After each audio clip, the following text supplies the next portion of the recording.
Okay, heavy. Heavy. I love it. Oh yeah, that was one thing. Year one more time from the West. What do you mean, whoa? Dave's probably gonna teach soon, right?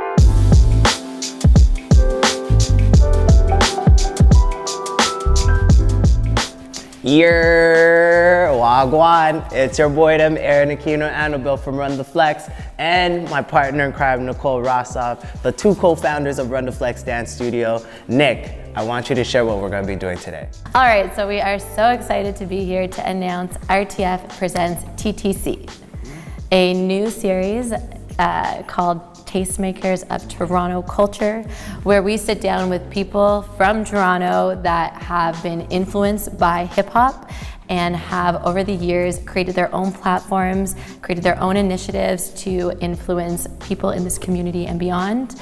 And here today, Geez, this is gonna be a wild one, all right? Especially for the first episode, we got the two boydoms, all right?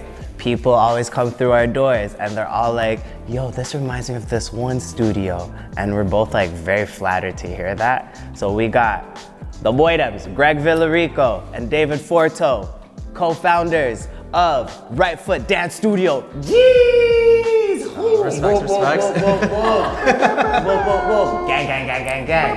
TTC's it's a sick name. thank you. Shout outs to Gian Villa for Let's that. go Gian. That's a very Gian thing. Nice. So, Greg and David, would you like to introduce yourselves to our audience? Yeah. Say a little bit about yourselves. Okay, yeah, my name's Greg. Yeah, I'm one of the co-founders of Right Foot.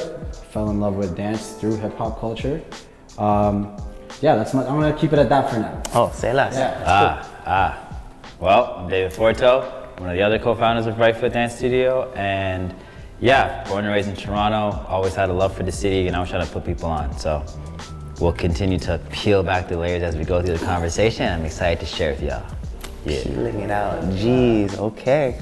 So, again, we're just gonna make this simple combo. We have a few questions that we need to ask y'all, and especially this is our way of like really getting our audience, especially those that follow RTF, to really have like, we wanna share that knowledge with them and that wisdom.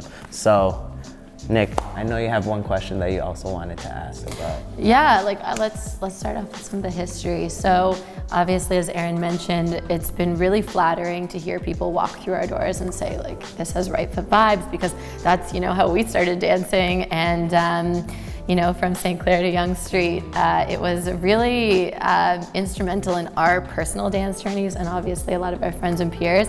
So, and I actually don't even know the answer. Like, I would love to understand how it came to be, how it started, what were those foundational elements that essentially sparked you guys creating Right Foot?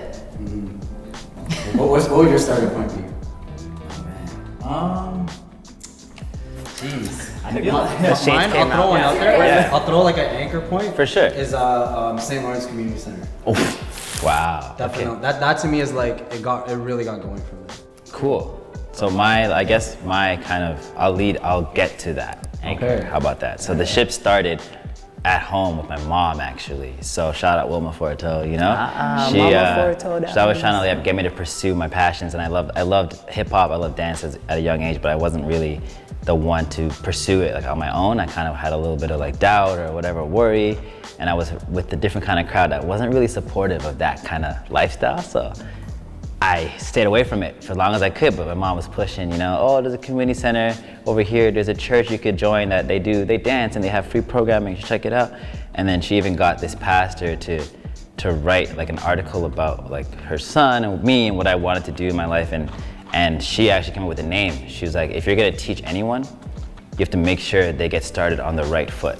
That's what she said to me, just in a casual conversation. That's wild. And then I was like, you know what, that's it, that's the name. It's gotta be Right Foot, And then that was kind of how it started for me, was the name. And then I went to these community centers, I checked out what they had to offer, and then I started to create a community around myself, friends that I started to meet along the way, such as Greg, and he was one of the, the most tried and true and tested, he was ready, always ready, So yeah, we, as we started to create our crews and our teams, we had nowhere really to practice besides free community centers. And I felt like a lot of a lot of people were coming to these community centers, and we were bringing a lot of, not business, but we were bringing a lot of attention to these places, but it wasn't gonna last. Like, we didn't have access to the space whenever we wanted. Yeah. It was kind of like limited. they pulled the strings. Yeah. But we were bringing in like sometimes 65, 70 people. Sometimes 100. Sometimes 100 to these like essentially free workshops or free practices, and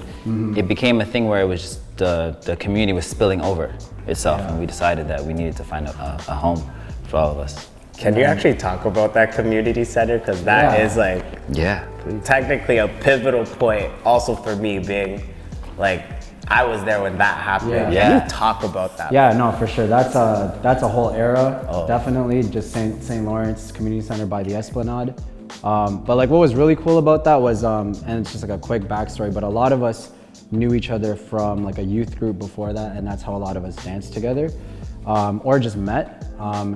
And after this huge kind of like conference like finished, we all wanted to continue dancing. There wasn't really much that we were aware of. Side note, Vibe exists, OIP exists at this point. You gotta remind me the one that was on Dundas West. Oh, DLM. DLM, Jeez. my bad DLM. Taking classes there, but DLM was also around. I'm sure I missed a bunch of others as well, but we wanted to create something a little bit different, or just like a space for people who danced differently or who just had a different kind of influence in dance. So at the time, styles that were like pretty new, that were getting exposed through the internet, were like what was then known as a West Coast style, where it's more choreography dominant. And I wouldn't say that it was hip hop, but a lot of people discovered dance through those communities. And essentially we poured everyone we met through that conference, through those youth groups, into St. Lawrence, and they came literally from all over the city. Run the Flex has a t-shirt that says, what's the intersection? Oh, from Rex to Rose, Kipling and Steele. From Rex to Rosedale, from Midland and Kennedy, like we all met at the Esplanade. Yo. And yeah, like Dave was a said, like squad. hundreds of people would be there for free. Shout out Frank at St. Lawrence. I think he still manages that community center. Holy. But that's how we had access to that space for free. It was a massive room. And we hosted free workshops. We did not charge because we absolutely had no right to charge people for money, but we all wanted to dance. And I think like how Dave started seeing it, maybe, like I'm not speaking for him, but like this is kind of like, to me, like the starting point and where all the pieces start to connect, where like we clearly have a community. Like literally hundreds of people were showing up every week, spending their Friday nights at a community center. Some people would show up and not even dance. They just wanted to watch and be in the vicinity of it. Be present. Be exposed to it, because at the same time, like what shows were really popular back then. Obviously, So You Think You Can Dance was really popular. ABDC, that again. That was just starting out. It was just starting out, and this was a place where people could go and pretend to be one of those dancers. That's what I was doing. Yeah, that's kind of, to me, like where it started to kind of like formulate and how a community started to build. But yeah, even when Dave told me about that story about how his mom came up with the name, I didn't know about that either, so it was cool. So yeah, that's kind of like, to me, those are like some of the very, very early like memories that maybe not everyone knows about when it comes to Right Foot. It started with that community conversation with Dave and his mom, and then just people all over the city coming to a community center. Yeah. Whenever I think of St. Lawrence, I always think Aqua 8's Greg's. Damn. Damn. Aqua 8's Shout out Greg's. Diamond for those. Those came from Diamond. Yeah. This is exactly where Diamond should show Diamond up. has to be right Yeah. there. Diamond is Yeah. part of this too. Amen. For sure. And then I also think about Obama Week. Yo, 2008 was a historic year. For sure. It was a historic year. Yeah, a lot happened. Like I felt like I'm a huge fan of, like, this is like off topic but on, like I'm a huge fan of like anime and like Dragon Ball Z, and like we embody dance all about like living through expression and like kind of emulating things that, culmination of things, right? And for me, I loved Dragon Ball Z. It was always about like, just like leveling up, becoming better, and then like the showmanship of everything, right? You don't just show up and you just fight. You like have to like set up, power up, do all this, and we would do that. And like, we would have these workshops, we'd have these like long days, like 4 teachers and stuff. And then we were introducing that concept in 2008, Whereas you'd go to a class, you'd pay for your one class, you'd come, and you'd do your thing, and you'd leave, right? But we were like, nah, if you're coming all the way from, let's say, Rexdale or Scarborough, whatever, yeah, you can take these 4 classes, they're free, and we throw themes to it. And side note, we were posting it on YouTube, so then it just it grew the community exponentially. We couldn't control it at that point because it was, by the way, Core Aesthetic was also doing their thing around this time. Yeah. I don't know if it was like they were publishing it around this year as well, but for people who are like very timeline oriented like me, like this is 2008 we're talking about, the summer of 2008, and this is kind of how things started to unfold. But yeah, we were also posting on YouTube. We had a Facebook group. Yep. That's where the community, digitally, that's where the community really came together. Yeah. Just like, hey, these are the 4 people teaching this coming Friday. There's no cost. Come to the rec center. So. Yeah. But honestly, so I was in Ottawa at the time. I saw it. This was like Really? before. So Wow. I was with shout out Leah Todd in Ottawa, and she was doing some workshops. I was going. I was asking her about Toronto, and somehow, some way, these videos got to me, and I was like, this is so cool. I need to go to Toronto. Like literally, you guys influenced all the way over to O-Town. But yeah, it really, it's amazing because it's not like today where social media, there's just so much access and it's so easy. And everyone knows how to like find things these days. Yeah, you had to like search, but the fact that it like got to me and I was like, That's cool. this is cool, I want to be there is like. Yeah. Well, I also And we ended remember up- it was yeah. like, even like Core Aesthetics, they would come through as we Yeah. would take class. Like all these other crews would come, and you're just like, That's is cool that you sick. brought that up, because that was a really important thing that we wanted to do. Was all those youth groups coming from different like parts of the city, like we were competing against each other. And being Toronto, like we have this reputation of like, kind of being competitive with each other, but we really wanted to break that, like those walls down and truly build a community, because why not? You know what I mean? I think it would be better that way. So yeah, we had groups from Scarborough, Rexdale, maybe even from Mississauga, Ajax. Yeah. People from all over Toronto were coming to St. Lawrence Community Center at the Esplanade just to dance. So then when other crews were forming, like we wanted to break down those barriers. It's open arms, yeah. Yeah, it's just, we wanted to build a community for, again, a group of people who wanted to do dance maybe a little bit differently back then. So yeah, that's kind of how it's started before we got to like St. Clair. And I think like on the opposite end too, just to quickly touch on it, like yeah, we were inviting people to come, but not only that, we were also venturing out. Like we were going to Mississauga, we were going to like other community centers, or like there were little battles. I remember this one battle, it was like this at a Saga Community Center, and whatever, we had happened to win that year, but we had met so many great people, and like we'd be in like a parking lot, and like I think it was like a McDonald's parking lot, and then I remember it was a distinct memory. It's like you and all your homies. and it's the Hazel first time. and everyone. Yeah. I remember Yeah. Hazel was the first one. Yeah, she was the first I one. remember Hazel was the first one to join. Yeah. And then she's like, yo, you should come through. And I was Yeah. like, all right, Hazel, if you're coming, I'm coming. And Yeah. then her nanny would come too. Yeah. And then we got busy and all these That's other how I met people. all you guys. It's literally just because but if we had not even like went out, like it may not have triggered Hazel to want to come, stuff like that, because it was like, I guess even for us, if we were being open, it kind of might have felt overwhelming. If you look on YouTube or you look on Facebook and there's like 65 people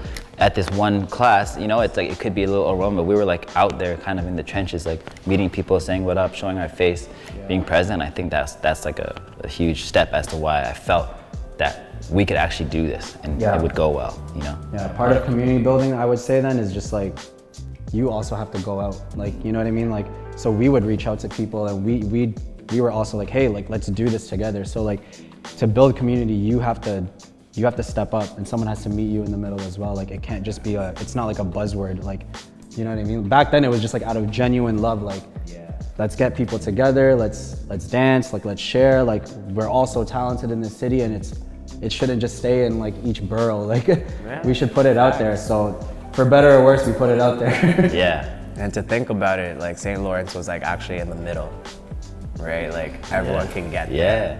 Like obviously we all had to take, what was it, the 72? 75 Oh, 75. The Sherborne bus? Yo, everyone's just like trying to cut through. And I also, like, it also brings back memories of like, after the workshops, it's like, all right, we're all gonna go to get some pho.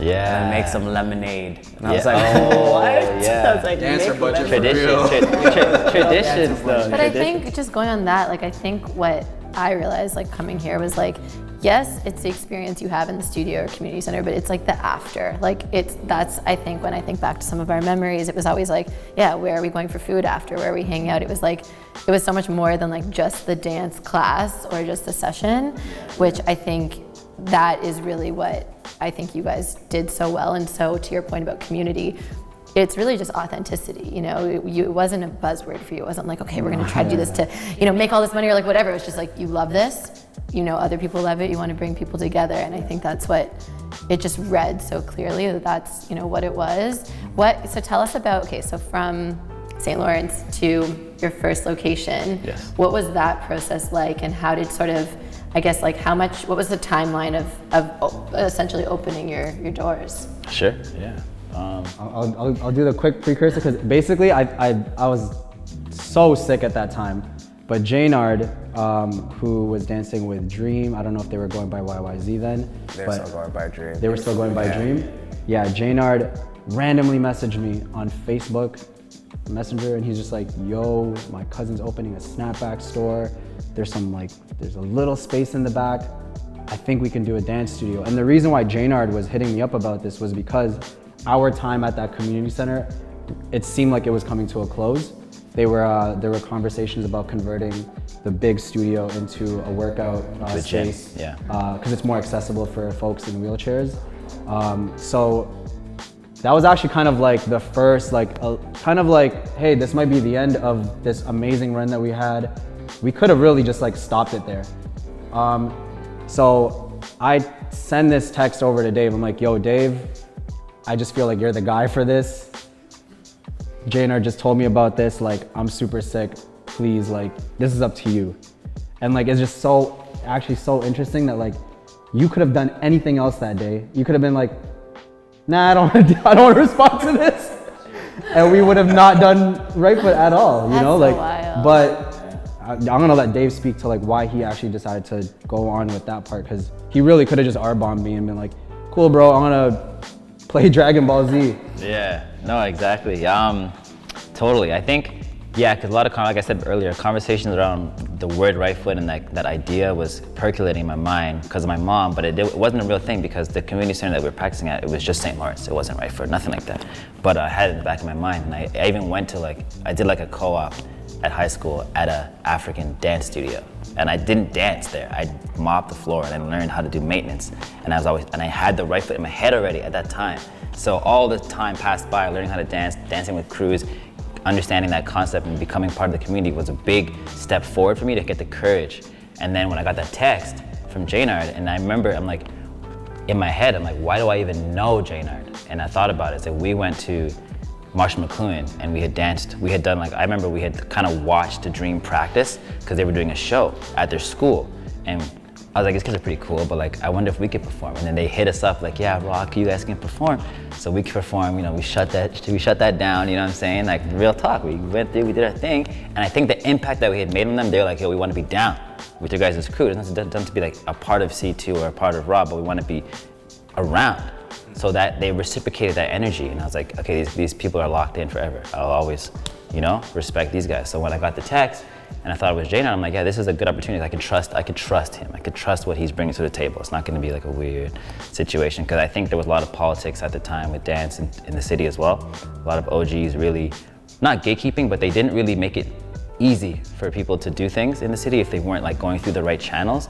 And this was a direct, you know, we could have our own thing, and that could be. There were no channels. We were like, the channel is YouTube, and Yeah. we don't Yeah. control YouTube, so Yeah, it's out there. So we were kind of like, you know, for me, I thought like it could be a little dicey if I just go ahead and do this, but I felt, you know, if we keep it tight with our community, and it's just the same thing as this community center, but it's somewhere else. Trust in Jaynard, trust in the team, the Dream, and we went to check it out, and the spot was a small spot. It was definitely smaller than this studio. It's probably like the same size as your small studio over there.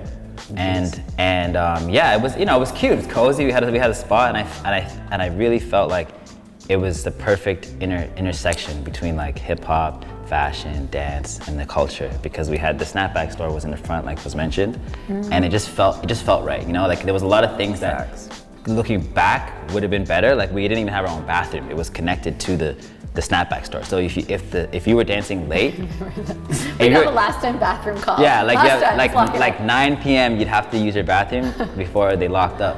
But we know over time, Go outside. building that rapport, we were able to like, okay, we'll leave you the key. Like that was like the next step. We have the key now, so if we need to use the bathroom, I got you. I'll lock it up. The trust was there, but that was like the early stages, and I think, yeah, it was beautiful because not only did we opened the doors with teams that were already interested in practicing like almost like on a full-time basis. At that time, we were like, okay, like there's gonna be 4 teams in here that are gonna be regularly rehearsing. So every crew had 40 hours of rehearsal time. And But these were like crews that like wouldn't have had a studio if we just decided to kind of like not do take that. the L that we were all about to take from St. Lawrence. And for all we know, like all those crews could have just stopped dancing and then just done their own thing, because I don't know if we would have. Diamond was trying really hard to find other community centers actually. Yeah. He tried really hard to, that was our first thing. Like our first thing is like, let's keep this free and low cost and accessible for everyone. 100%. Because we're all students. Like and everyone that we're bringing up were students too. Like we were like kind of more we were like a little bit fortunate because we were moving into that dancing full-time situation, but a lot of people were just starting out and we didn't want it to just fizzle out, right? Yeah. So that's why I like to have to give you your flowers live right now on camera. Like Sick. You actually could have just said, our time is done. We had a good run. We all had a good run. You guys find your own studios, you guys find your own community centers, but like, I don't know, people like yourself, like Diamond, like you guys are driven by like, I don't know, by helping others to a certain degree too. Like, so I think that's like, I have to like give you your flowers, right? I wish Diamond was here too, but you guys could have easily just said, Insert this photo. Thank you, insert Diamond, please insert Diamond. But yeah, like you guys could have, like I had no clue. I had all the intention to be like, the community should go on, but I would have had no clue what to do next, to be honest. And like, For sure. Diamond had a lot of like corporate experience at that time at a young age. So like he was like, yo, we can go about it this way. Let's talk to more community centers. He was drafting letters, trying to keep us in there, like for the sake of all these basically kids who wanted to continue dancing. But Dave took it to the next level and turned it into like, right foot. So the St. Clair location trips the crap out of me, because I remember it's like, I think there was like, this was right before you're gonna open the second one. And I didn't have the opportunity of coming in an earlier time to the first one. And I remember y'all were like, yo, come through, we're gonna do like a big C2 reunion with everyone else, and we're gonna do one piece, like we're gonna do the stomp piece. And I was like, yo, I'm down. Oh, at St. Lawrence before we left to go to St. Clair. Yeah, and I was like, I'm down for this. And then I remember we're all going to St. Clair, we go to Snapback Goods, I was like, sick.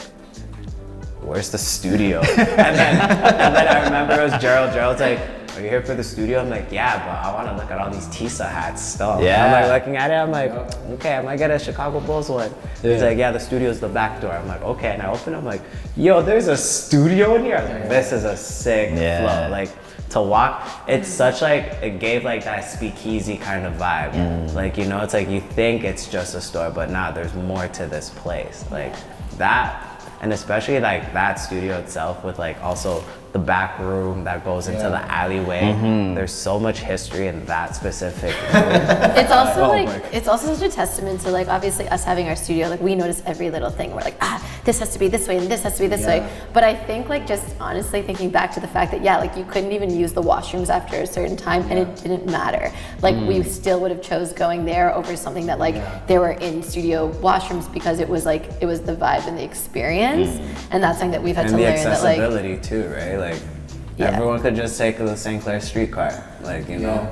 Or like there's how many bus routes to get you there as well. Like you could go to Ossington Station, you could go to Christie Station, you could go to like... All foreign to me, I'm from Scarborough, this is so weird. I was like, what is this? Like, why is there a streetcar? I was like, St. Clair West? And the McDonald's was right there too. Streetcars only exist on Queen and Spadina, like what? St. Clair had its own, and I think like a lot of, I feel like a lot of what I say sometimes kind of feels like it just happened or fell in our lap, but there is definitely some layers to it. And I think one thing I could share is like going through and looking at basis. As soon as Jaynard introduced me to Gerald, and then his uncle actually was kind of like the first person who like believed in all of us as youth, and he's like basically invested, you know. He's like, I'll put some money up and we'll get you the snapback store. So we actually, us three, hopped in his van and we literally went to like 4 or 5 locations.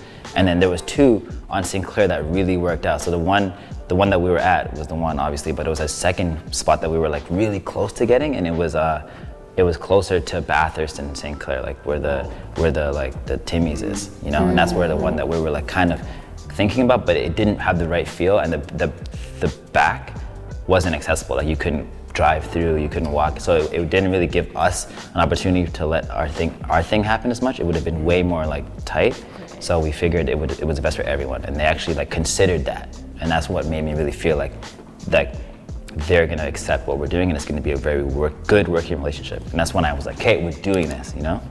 What was it before? Like, was it just an empty space, or? I think it was like a restaurant. Okay. And then after us, it was like a meat shop. They sell now meat. it's a butcher shop. Now it's a butcher shop. No, Yeah. wasn't it like a retail store before? Like I don't know what kind of Yeah, retail store. I think it was a retail store like 2 before. Right before us, it was like a restaurant. Yeah, but yeah.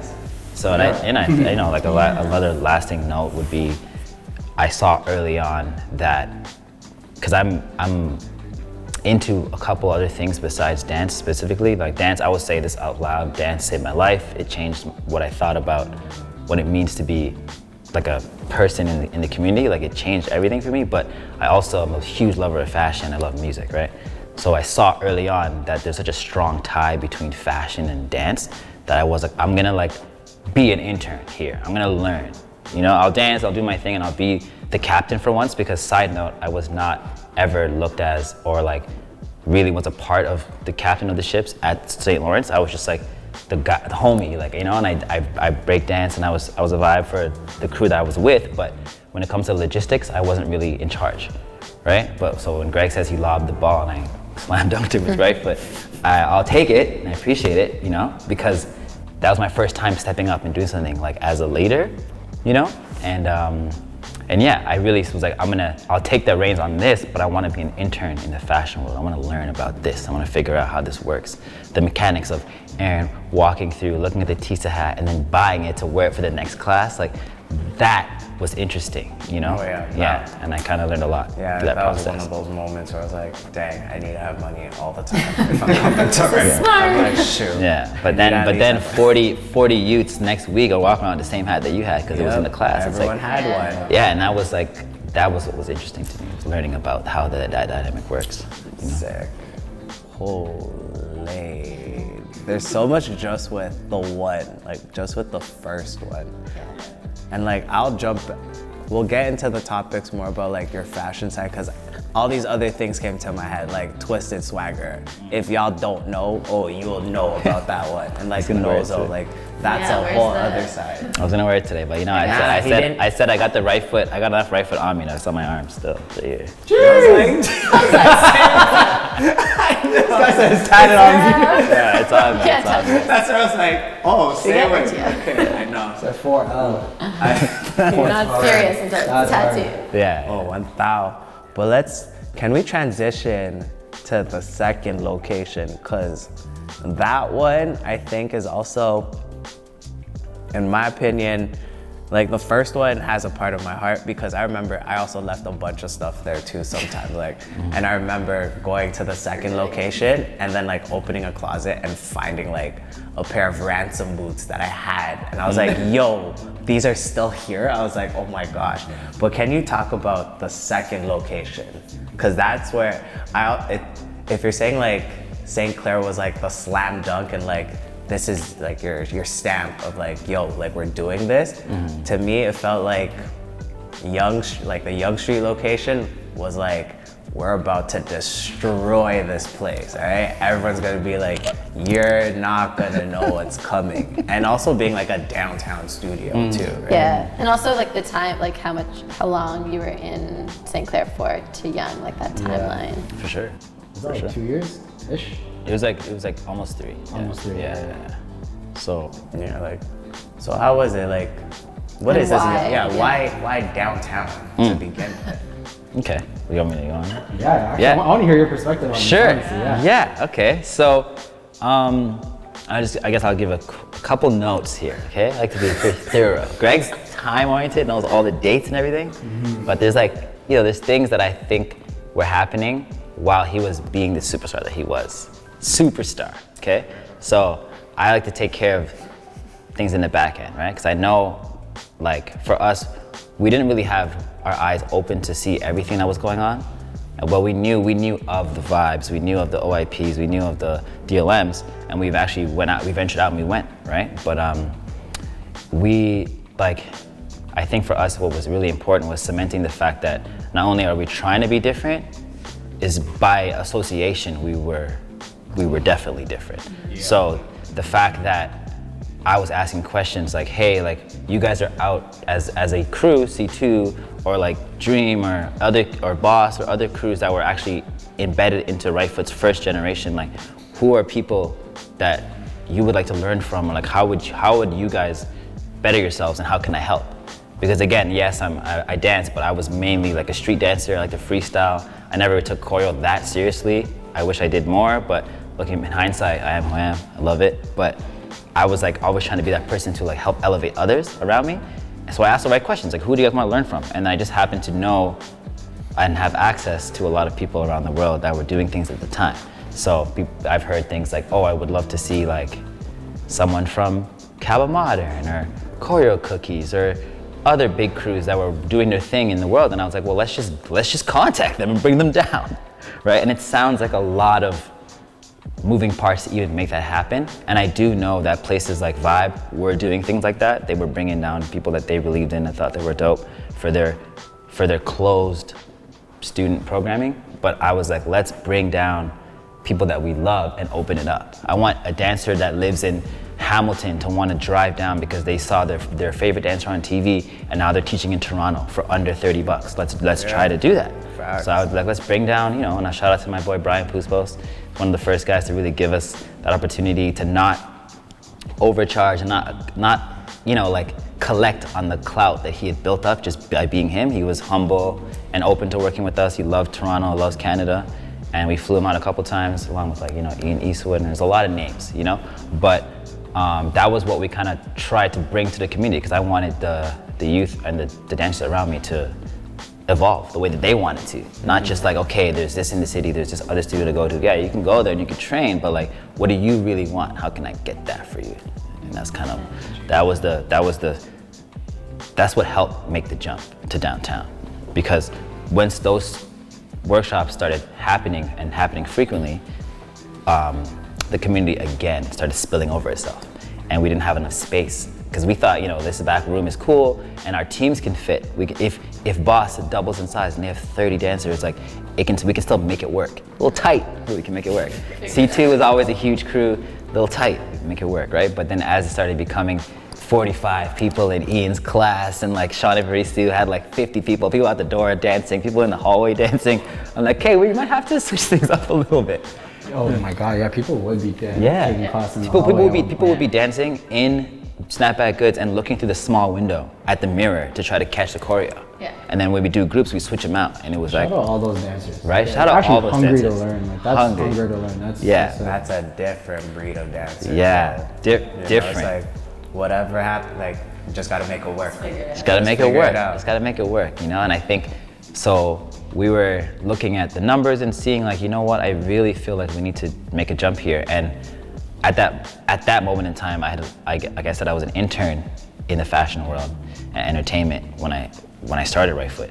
But as we move into year 2, going on year 3, I was more involved in the fashion scene. I had a brand. There's Twisted Swagger. Shout out David Coloor, my buddy. We had a brand together, and I was also promoting nightlife. I was in the clubs. I'm not out getting crazy drunk and stuff like that. No, I was watching, observing, helping people catch a vibe. Oh, come to this party. There's gonna be a good party. You guys should come and dance, jam. And I'm introducing different networks of people in the same space, right? So, but because of that, my network expanded. So I figured, okay, if we were getting a new spot, we'd be able to hold it down because we'd have other people. Maybe we can reach out to like other people outside of our community and see if they have interest in dance, you know?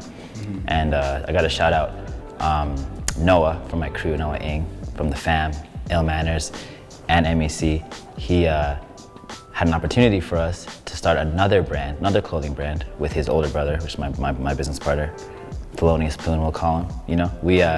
We launched simultaneously with the new dance studio at Yonge and Dundas. We launched Nozo Toronto, which was for the city, you know, for the community, and just to kind of spread awareness that there is attainable streetwear in the city that you can afford, that you can have access to, and it wasn't on some pretentious vibe. And that's what was big back in like 2010, 2011. It was like pretentious was like the one. If you weren't dark and mysterious and moody, like you weren't lit, you know? If you weren't going to Richmond and Spadina and going to Goodfoot, Ransom, Stussy, or Nomad, like what were you doing? What are you wearing? That's the facts. That's the facts. What were you wearing? Like, That's the come facts. on. Yeah. So we, you know, and as I met more people, I met contractors, I met, you know, real estate agents, stuff like that, and I had actually full circle moment. One of my friends from elementary school, he was like, "Yo, I do contracting, and I do real estate. So like, well, let's look for a place, you know." He's like, "One day I want my kid to come dance in your studio." That was his motivation, you know. I said, "Yo, for sure." That's so sick. Like for sure, you know.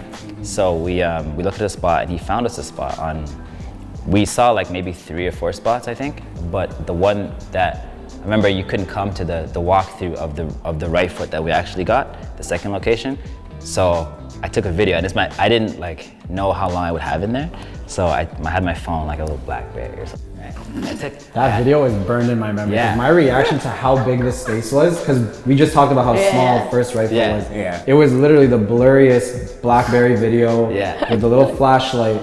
But just like seeing how far the other person was and how much space we had like horizontally, You're like winner gang. I was so excited. Like Yeah. I was amped because moving from the other right foot, when that was coming to a close, again, the community was like, where are we gonna dance?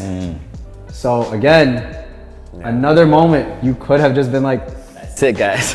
wrap it up, find a corner, go dance.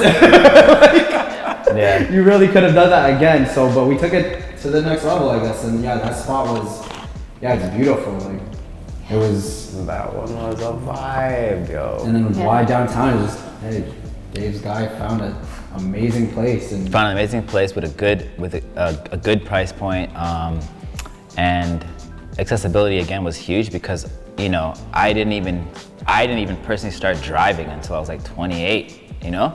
So I knew that, you know, like the kids in my community and people even like from everywhere, they would take the TTC, you know what I'm saying? To come around. So I'm like, you know, what's an easier place to access than Yonge and Dundas? You get off at Dundas, get off at college, and you walk like 5 minutes or less, and you're at the studio. that was a sick flex. Yeah. Like we were like, yeah, you get off at Yonge and Dundas. Like, yeah, hold that for a bit. Just like hold on to that fact. You're gonna get off at Yonge and Dundas. You could do college, but we wanted to brand Yonge and Dundas Yonge and because Dundas. it's come on, it's Yeah. And I think like, yeah. you know, it's still, the culture is still vibrant right now at Yonge and Dundas, but at the time when we opened those doors, you could see, like, I remember on the corner, like on every corner, there's something happening, right? You have like Concrete Style, shout out Stunts, you know, these guys are breaking on the corner all the time. You have like other like people doing their thing in the square, you know, and then when you get to Right Foot, I really wanted to bring some aspect of like the snapback goods connectivity. So I said, not only is Nozo gonna launch, because we were gonna go online, we have a website, we were trying to be a little bit more like future thinking, but I was like, we're gonna have a physical location. We're gonna have a storefront in the studio, but it'll be a kind of a reversal where the doors close and you have to know. We have to know, you have to knock, you have to walk in. If someone's working, if not, you know, take an appointment. But like, at least there was access to the clothing there as well. But then it was mainly a studio, so you'd walk through and I just took go to that the in. studio. The door Yeah. was always locked. Yeah. Oh. Yeah. Yeah. So that was kind of how we wanted to brand it. I want to bring some of the old, but kind of bring it into a new style. Yeah. Did you ever feel like, I don't know, when you guys opened the second spot, that like, okay, this is gonna be like the hub, almost in a way, where you just kind of wanted it more like, What do you mean when you say the hub? of just like where dances definitely. Yeah. You know, is there something that like, I don't know, maybe you wanted to make yourself different? Yeah, from other studios? for sure. Was that something like, I guess, intentional? That, yeah. You wanted to, like, I would say that was intentional. Like when I look back at, when we look at like kind of like the landscape of dance when we were still at St. Clair West, like all the downtown studios gave most dancers that we knew the impression that like if you're gonna take class there, you're trying to become a professional. So there was really no recreational kind of like enthusiast place to dance. That we could be a stepping stone to then like, okay, if you want to become more professional, then you can go to the OIPs, you know what I mean? Like all the other studios that are downtown that have been around for a long time. But if all of us haven't been going there, then clearly we all still feel like we need a space to, I don't know, express ourselves, see each other, hang out, interact. Not to say that those businesses were unwelcoming, but we're just listening to our community. So, and sometimes the best way you can listen to people is where they spend their money or where they're not spending their money. So if they're not spending their money there, then we need to keep a space open, I guess, for them. For sure. And being downtown, yeah, how much more central can we get at that point? So yeah, a lot of students at that point, after a couple of years, had transferred over to university because a lot of us met when we were in like late high school, just graduated high school.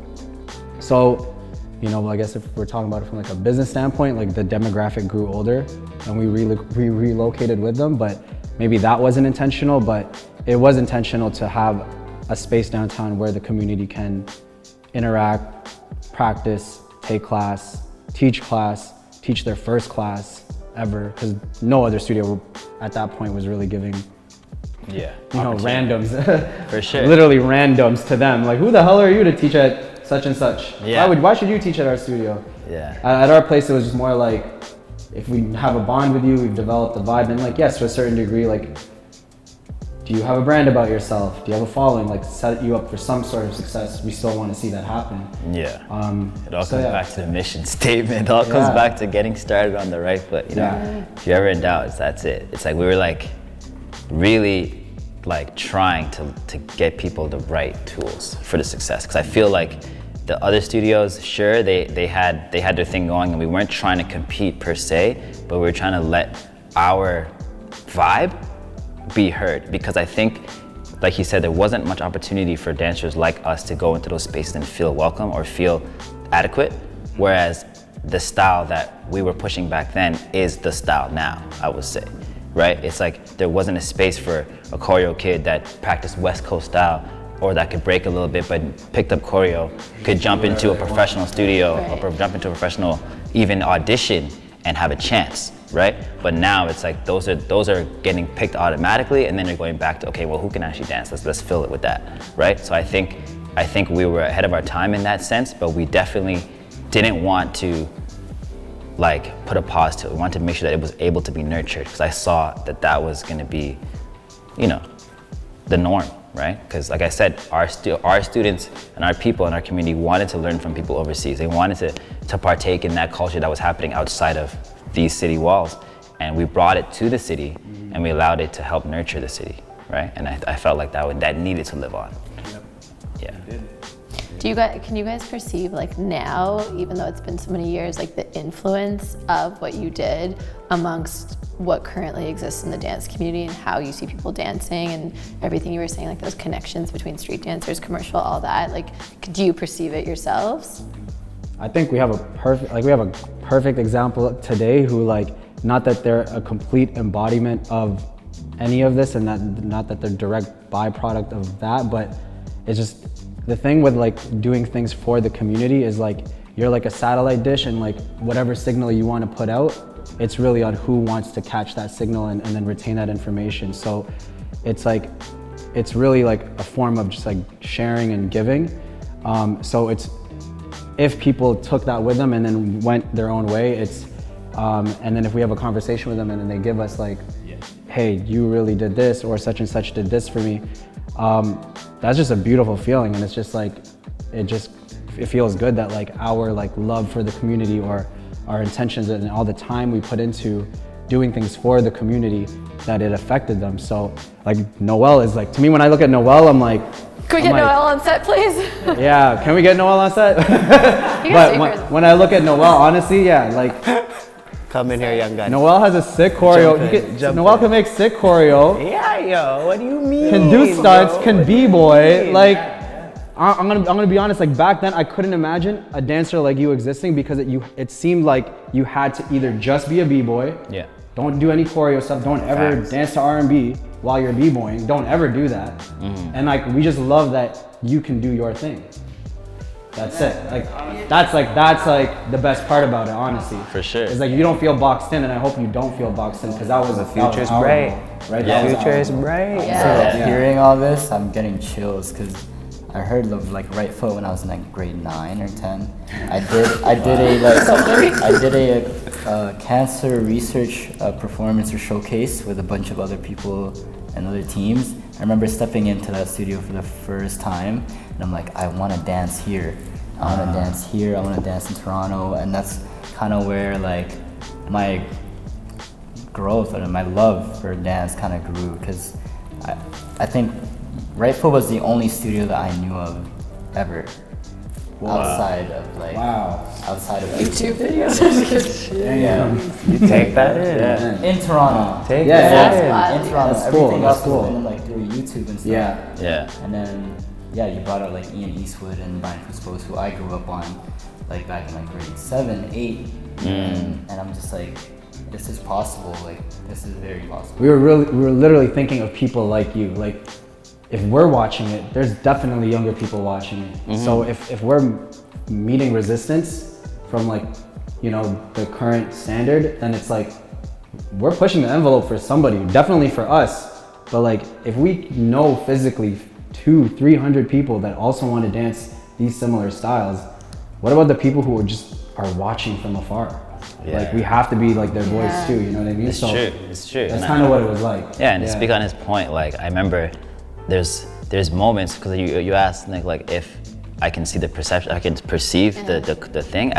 Now I feel like I can, because we have stories people tell us, and I'm appreciative of that. But when we were doing these things, like there was no way I could perceive it, because I remember like you know, you're a multifaceted dancer, but at the time when we were running rock crew, we were performing, like I had to wear a lot of those multifaceted feelings on my chest, like because we would be in a space, let's say I go to an audition, I just finished a movie or whatever, we did Camp Rock together, I'm feeling good, I go to another audition, I do my thing, they're playing like a slower song, I'm starting to feel myself doing some like movement, I'm not breaking, people are like, what are you doing? What are you doing, you know? But then I go on stage at like a high school's best dance crew, and there's like 1,000 kids in the audience, and I'm doing those same moves, and I'm getting cheers like crazy. And that was the only way that I could gauge that I was doing, you know, if it was right. Like how it felt was received the right way, and I knew that was my community. But I knew that people like yourself were gonna be the norm. Like that's what it is. What it was before, there was resistance, and I felt like you just got to keep pushing. We got to keep doing these shows. We got to keep posting ourselves online so that we can show that this matters as well, you know. And I'm glad that it transcended and it reached people like you, you know. So thankful, you know.